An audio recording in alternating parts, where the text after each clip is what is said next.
Hello मेरे six standard के बच्चों, स्वागत है मेरे चैनल पर। मैं हूं आपका ट्यूटर ब्रिजेश। अब हम करने जा रहे हैं जो ये पहला चैप्टर है आपका स्टैंडर्ड सिक्स का part one, basic concepts in geometry. ये एक ऐसा चैप्टर है जो आपका ज्योमेट्री में नींव रखेगा, एक बेसिस बनाने वाला आपके चैप्टर, आपके पर्टिकुलर ज्योमेट्री सेक्शन का एक बेसिस होने वाला है। सो देखते हैं, मैं आपको छोटे छोटे कॉन्सेप्ट्स और कुछ ऑब्वियसली कुछ कॉन्सेप्ट्स आपको बताने वाला हूँ इस वीडियो में। तो let's see what your concepts are there. उसके बाद जो अपना अगला वीडियो होगा दैट विल कंटेन एक्सरसाइजेस। ठीक है, तो उसमें एक्सरसाइजेस इन द सेंस अपने को तो प्रैक्टिस सेट होता है। ठीक है, सो सिंस मैं बहुत सारे बोर्ड्स को पढ़ाता हूँ, सो इसलिए कई जगह पे एक्सरसाइजेस बोलते हैं, कई जगह पे प्रैक्टिस सेट, मतलब अपने स्टेट बोर्ड में तो प्रैक्टिस सेट बोलते हैं। ठीक है, और जहां तक मैं अपनी बात करूं तो मैं अगेन तो ऑनलाइन टीचिंग में आई बीन इनटू 3-4 इयर्स, 4 से ज्यादा, एक्चुअली 4 साल से ज्यादा मुझे ऑनलाइन टीचिंग में हो गया है रिगरसली और कंटिन्यूसली। उसके पहले तो 9 साल से I am into this teaching field और I been teaching to many students ऐसा। ठीक है, सो मैंने सोचा कि एक सिक्स स्टैंडर्ड के लिए भी कुछ वीडियो बनाया जाए ताकि बेनिफिट हो और ज़्यादा से ज़्यादा बच्चों को बेनिफिट हो। देखते हैं, मेरे वीडियो से बेनिफिट होते हैं कई लोगों को, तो क्यों ना सिक्स स्टैंडर्ड के बच्चों को बेनिफिट हो। सो आपको अगर मेरे बारे में और कुछ जानना है तो फिर आप देख सकते हैं, मतलब मेरे वीडियोस देख सकते हैं, आपको समझ में आएगा। मेरे चैनल पे आप जा सकते हो। आपका ट्यूटर जो है वो, ये मेरा चैनल है, माय चैनल नेम इज आपका tutor. So this is the channel name, यहाँ पे नीचे लिखा हुआ है चैनल नेम है आपका ट्यूटर। आप ये सर्च करोगे तो will be getting into my channel. और नियर अबाउट 800 वीडियोस टच होने वाला है very very soon. So 800 videos, I am not telling just 100-200, 800 videos touch होने वाले, तो इतने मेहनत तो किए हुए हैं। चलिए आपके लिए आगे बढ़ते हैं हम लोग। So will start with this chapter, basic concepts of geometry. पहली जो डेफिनेशन है, या पहला जो कॉन्सेप्ट है वो पॉइंट है। What is a point? Point क्या होता है? पॉइंट मतलब एक डॉट। सिंपल है, मेरी एक्सप्लेनेशन में आपको सिंप्लिसिटी बहुत नजर आएगी। Point is a dot. Dot मतलब ऐसा एक सिंगल डॉट। ठीक है, so it is as simple as आप जिस तरह से उसको बोल रहे हो, point is a tiny dot, that's it. कुछ ज्यादा आपको इसमें ध्यान देने की जरूरत नहीं है। सो बहुत सारे डॉट होते हैं, बना सकते हो आप एक पर्टिकुलर पेज पे। ठीक है, उसके बाद दूसरा जो चीज है that is a line segment and a line. What is a line segment?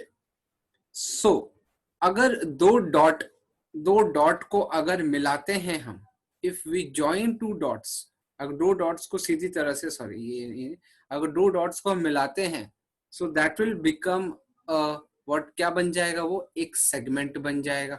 इसको बोलते हैं लाइंस, उसको बोलते हैं सेगमेंट, मतलब फिलहाल तो इसको बोलते हैं हम लोग सेगमेंट।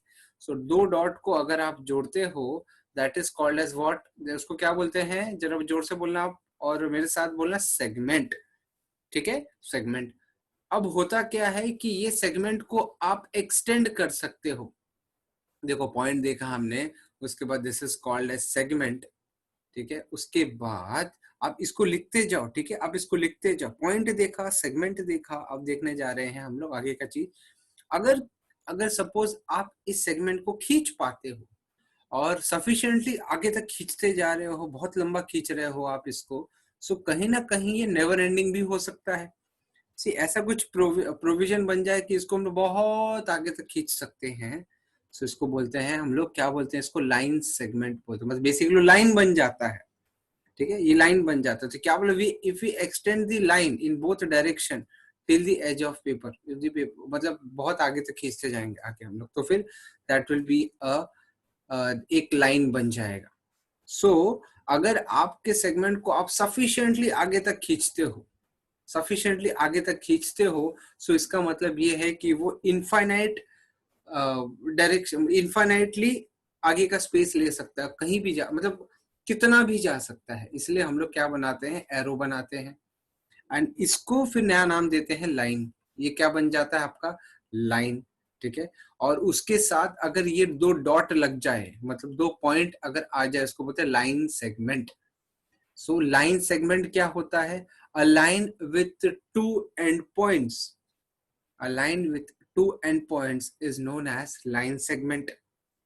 ठीक है, सो ए बी जो एंड पॉइंट की बात की हमने, लाइन क्या होता है पहले समझो। लाइन मतलब क्या? एक सीधी लाइन, वो एक सीधा मतलब एक ऐसा डंडी, मतलब ऐसा समझो एक डंडी और उसमें एरो मार दिया, this is a line.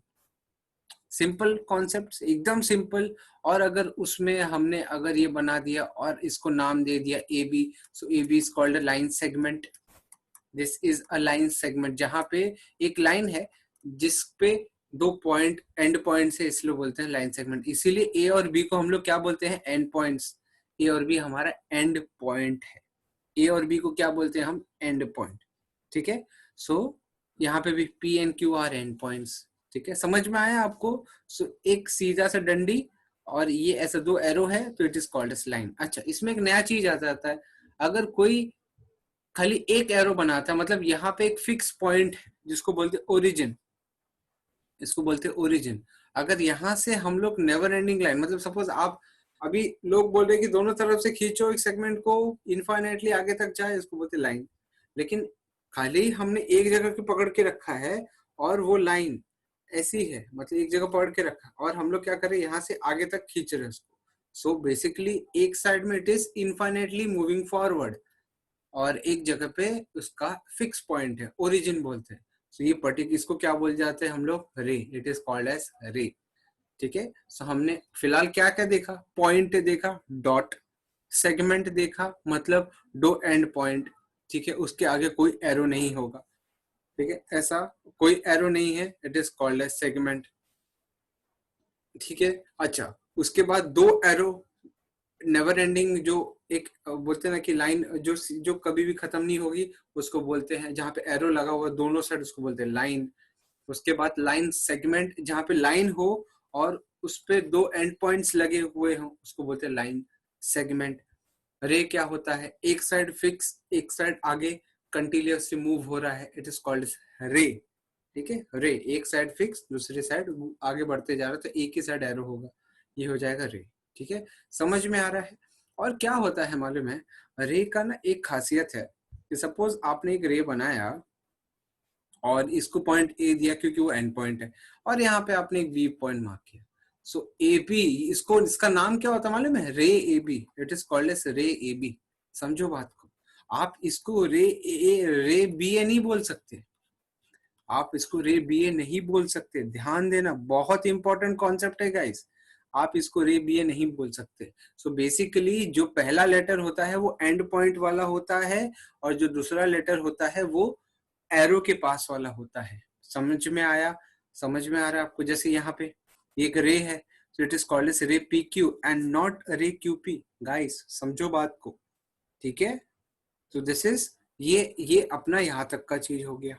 Now हम लोग कुछ और डेफिनेशंस देखते हैं। An infinite number of lines can be drawn through a point.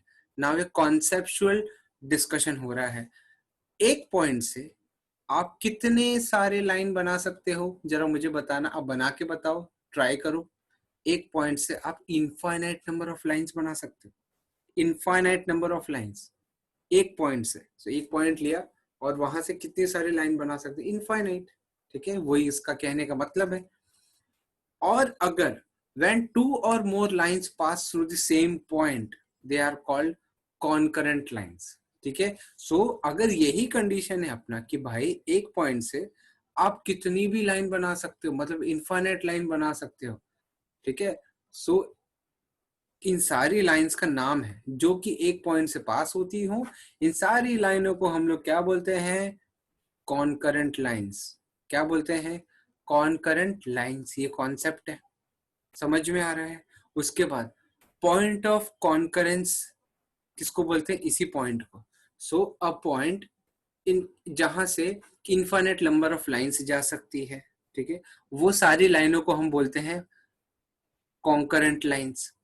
और सारी की सारी कॉन्करेंट लाइंस जो एक पॉइंट से जा रही है, तो उसका भी नामकरण है, उसको बोलते हैं पॉइंट ऑफ कॉन्करेंस। क्या बोलते हैं? Point of concurrence. समझो बात को बच्चों, पॉइंट ऑफ कॉन्करेंस। ठीक है, अभी ये दो पार्ट हो गया. Now one and only one line can be drawn through any two distinct points. मतलब क्या, अगर सपोज आपने एक पॉइंट लिया, फिर आपने दूसरा रैंडम पॉइंट लिया, आपने यहाँ पे एक पॉइंट लिया, आपने यहाँ पे एक पॉइंट लिया, रैंडम दो पॉइंट लिए. अब बताओ, आपने यहां से लेके इसको ज्वाइन करने की कोशिश की, तो कितनी लाइन बना सकते हो ये दोनों पॉइंट को ज्वाइन करके? क्या दो बना सकते हो? नहीं, एक ही लाइन बनेगी. दो पॉइंट को जोड़ती हुई एक डंडी जो होती है उसको बोलते हैं वन सिंगल सेगमेंट. वो एक ही लाइन बना सकते हो आप, एक ही लाइन बना सकते. लाइन मतलब क्या, वो आगे एक्सटेंड हो जाएगा, दैट इज अ इनफाइनाइट वाली बात होगी. लेकिन आप दो पॉइंट को जोड़ के एक ही लाइन बना सकते हो गाइस, एक से ज्यादा नहीं बना सकते. समझ में आ रहा है आपको कॉन्सेप्ट? ठीक है. अच्छा, उसके बाद थ्री और more points which lie on straight line are collinear points. ये इंपॉर्टेंट वर्ड है. कोलिनियर पॉइंट क्या होता है?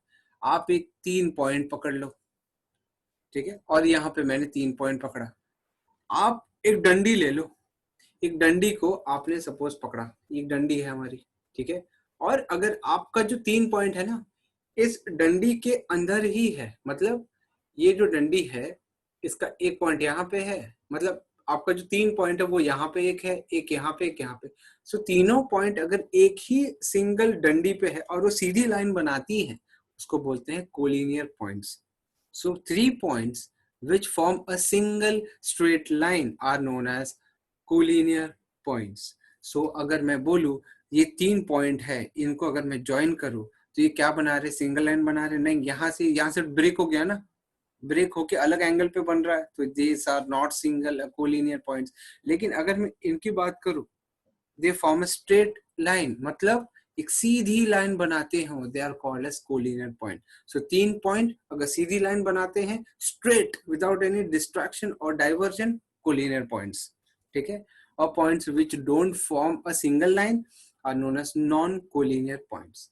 कॉन्सेप्ट समझ में आ रहा है गाइस आपको? कॉन्सेप्ट समझना बहुत जरूरी है, इट इज दैट इंपॉर्टेंट. समझ में आ रहा है? फिर उसके बाद प्लेन्स, वाटर प्लेन्स. जैसे प्लेन्स, जैसे एग्जांपल के तौर पे कि अगर मैं कोई भी एग्जांपल ले लो, आपने सपोज एक पेपर ले लिया, अब मेरे पास तो पेपर भी आप आसपास है नहीं, सपोज कोई भी चीज है जो आपको, जैसे एक प्लेन पेपर है, वो प्लेन पेपर ओवरऑल देखा जाए तो प्लेन. अभी जैसे यहाँ पे एग्जांपल देखो, ये आपका टेबल का टॉप है. टेबल का जो टॉप होता है ना, वो रिप्रेजेंट करता है एक प्लेन. प्लेन मतलब क्या? जहाँ पे एक फ्लैट सरफेस दिख जाए आपको, वो प्लेन होता है. ऐसा समझो, आपका जो बेड है वो एक प्लेन है. आप बेड पे अब हाथ ऐसा फैला दो, एक फ्लैट सरफेस, उसको बोलते हैं प्लेन. इतना ही समझो बस, और कुछ ज्यादा समझने की जरूरत नहीं है. समझ में आ रहा है? ठीक है. So in mathematics a flat surface is called as plane. इतना ही ध्यान रखो और कुछ मत ध्यान दो. जहां पे फ्लैट चीजें देखी आपने, भाई ये प्लेन है, सिंपल एज दैट, और कुछ ध्यान देना नहीं है. ये एक चीज हो गई. उसके बाद मतलब हमने प्लेन भी देख लिया. अच्छा, उसके बाद हम क्या देखेंगे?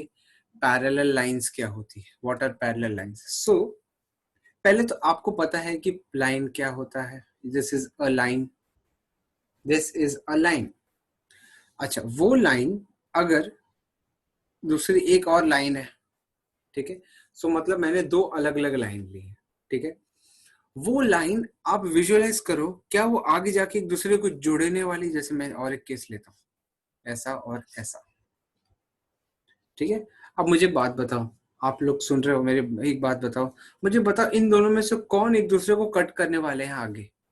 ये वाली जो लाइन है वो जब आगे जाएगी, और ये वाली लाइन जो आगे जाएगी, सो दोनों लाइन, ये मैं इसकी इस केस की बात कर रहा हूँ, ये ऐसा है और एक ऐसा है ना, ऐसा है, तो आगे जाके ऐसे कट करेगी, जुड़ेगी. सो क्या बोलते हैं इसको? इसको क्या बोलते हैं हम लोग? हाँ, इसको क्या बोलेंगे हम लोग? This are not parallel. मतलब ये नॉन पैरेलल लाइंस. इसका मतलब क्या? जो दो लाइन कभी एक दूसरे को कट नहीं करेंगे, सीधी चलते जाएंगे, they are known as parallel lines. Example के तौर पे एक रोड ले लो, road, you have a road, ठीक है, आप ये रोड, आप यहाँ पे हो और आपका दोस्त यहाँ पे है, और आप सीधा चलने का डिसाइड कर रहे हो आप लोग दोनों कि भाई रोड के साइड में तू ये साइड से चल आगे, मैं ये साइड से चलता हूँ आगे. सो क्या कभी भी हम कट करेंगे एक दूसरे को? नहीं. क्यों? क्योंकि वो रोड पैरेलल है. उसको बोलते हैं पैरेलल लाइन।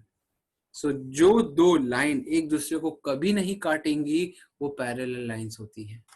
दो लाइन अगर कटती हुई दिखेंगी या दो लाइंस जो कि काट देती हैं एक दूसरे को, इनको क्या बोलते हैं? Intersecting lines. Intersecting lines guys, intersecting lines. दो लाइन जो एक दूसरे को काट देती हैं उनको बोलते हैं इंटरसेक्टिंग लाइंस। समझ में आया गाइस आपको? अगेन वापस से हम लोग रिवाइज करते हैं। What is a parallel line? Parallel line वो लाइन है जो सीधी चले, कट ना करे एक दूसरे को, ऐसे क्रॉस कर लेना पैरेलल लाइंस। अगर वो क्रॉस कर जाती है एक दूसरे को तो उसको बोलते हैं इंटरसेक्टिंग लाइंस। जैसे आपका दोस्त ऐसा आ रहा है, ऐसा आ रहा है और आप इस एंगल से भाग के आ रहे हो, गलती से आप टकरा जाते हो, मतलब आपका जो पाथ है वो नॉन पैरेलल लाइन वाला पाथ था आप दोनों का। आ रहा है समझ में? इजी है concept. So parallel lines, non parallel lines भी आपको समझ में आ गया, ठीक है। सो इतना समझ में आने के बाद हम लोग ये वाला समझने की कोशिश करते हैं विद द प्रॉपर टर्म। ये तीनों को आप क्या नाम दोगे गाइस, मुझे बताओ।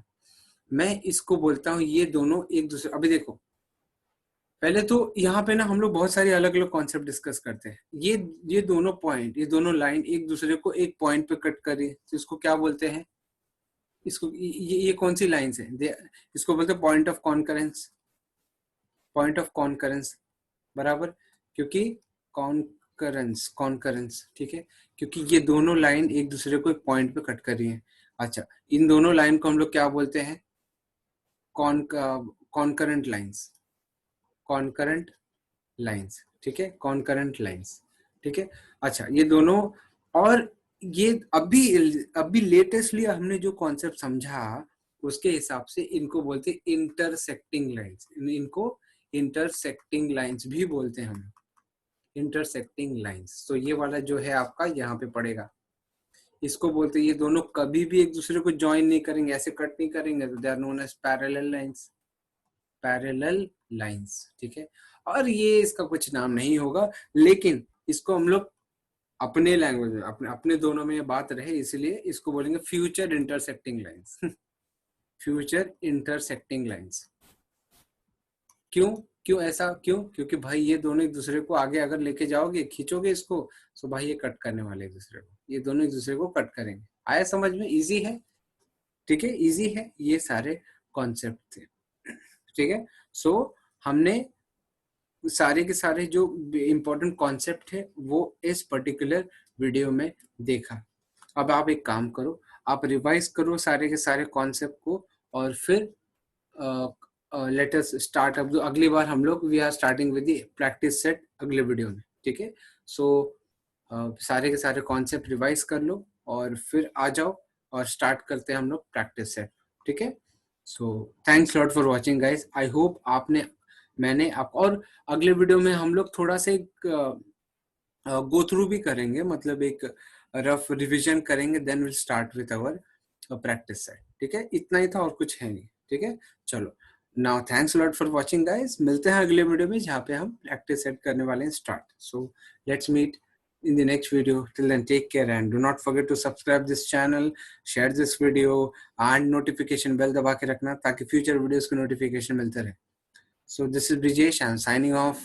Take care and keep watching. Let's meet in the next video. Bye bye.